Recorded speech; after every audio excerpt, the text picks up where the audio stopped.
Aujourd'hui, c'est Saint Joseph. Saint Joseph, nous le savons, c'est l'époux de Marie à qui Dieu a confié la garde de Jésus. Et l'évangile que nous avons écouté aujourd'hui nous parle de Saint Joseph qui voulait répudier en secret Marie qui lui était promise en mariage parce qu'il avait constaté qu'elle était enceinte. Et en son, Dieu lui dit non, ne la répudie pas, n'hésite pas de la prendre chez toi parce que c'est sous l'action de l'Esprit Saint qu'elle est enceinte. La fête d'aujourd'hui, elle est particulière parce que c'est une solennité. La solennité, c'est une grande fête. Une grande fête, voilà pourquoi on ne doit pas jeûner. Saint Joseph, de la même manière qu'il est le protecteur de l'enfant Jésus, Saint Joseph est aussi le protecteur de toute l'Église, de tous les enfants de Dieu que nous sommes. On ne jeûne pas aujourd'hui.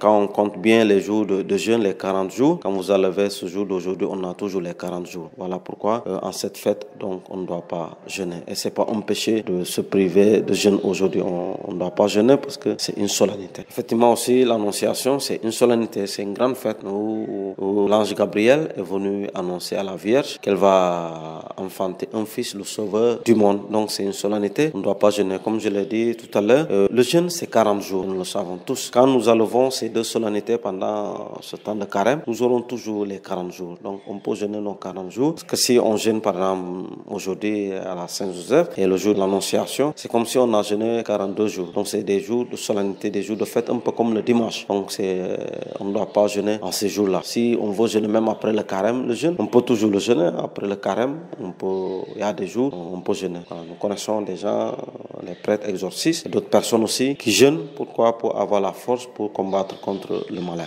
Où il n'y a pas le jeûne, voilà, on peut respecter tout ce qu'il faut respecter pendant ce temps de carême. Voilà. Comme certains efforts qu'on continue à faire, mais on ne doit pas jeûner.